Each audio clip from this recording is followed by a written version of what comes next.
Donc avant d'aller plus loin, un petit point sur ce qu'est PHP-MyAdmin. Donc PHP-MyAdmin, c'est tout simplement un outil qui a été développé en PHP et qui va vous permettre de gérer votre base de données. Parce qu'en plus du serveur MySQL, vous avez d'autres logiciels qui sont appelés des logiciels clients qui vous permettent de gérer votre base de données MySQL.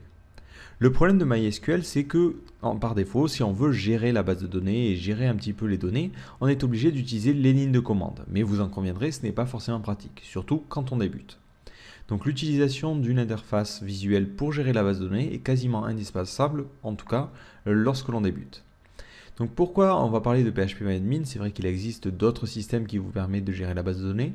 Tout simplement parce que PHP-MyAdmin est très répandu. C'est-à-dire que quel que soit quasiment le serveur que vous allez commander, un serveur équipé de MySQL a tout simplement de fortes chances d'être équipé de PHP-MyAdmin. Donc en apprenant à utiliser cet outil tout de suite, c'est l'assurance de pouvoir l'utiliser par la suite sur tous les cas de figure. Donc l'interface fonctionne de la manière suivante. Vous avez à gauche un petit panneau de navigation qui restera fixe quel que soit ce que vous faites et qui vous permet tout simplement de gérer vos bases de données.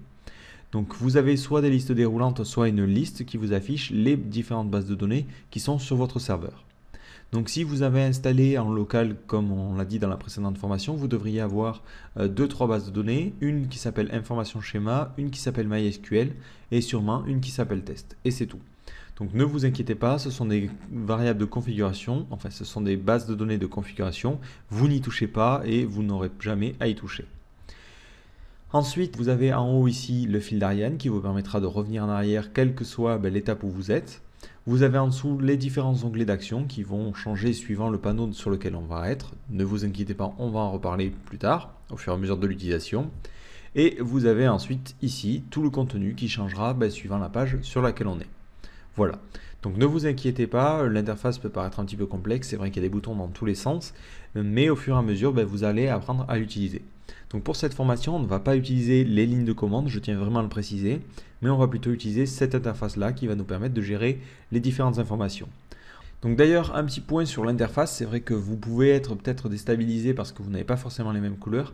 En fait, c'est juste une affaire de thème. Si vous allez sur la page d'accueil de la base de données, vous avez ici dans paramètres d'affichage, normalement, le choix du thème. Donc vous avez soit original, et ça vous allez peut-être reconnaître, soit PMA Home, donc ça c'est sur les dernières versions, qui est une version un petit peu plus propre. Donc moi, pour évidemment des soucis de compatibilité avec les versions que vous pouvez avoir, je continuerai de travailler sur la version originale, qui est le thème par défaut de PHP-MyAdmin. Mais vraiment, même si vous avez la nouvelle version, vous pouvez tout à fait suivre cette vidéo. C'est juste, vous voyez le style des boutons qui change suivant le thème qu'on va utiliser.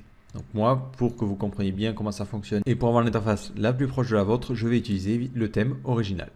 Voilà, donc si vous êtes sur la nouvelle version, vous pouvez changer le thème et revenir à la version originale pour suivre cette formation. Donc voilà, laissez la page ouverte, on va ensuite continuer sur la création de notre première base de données.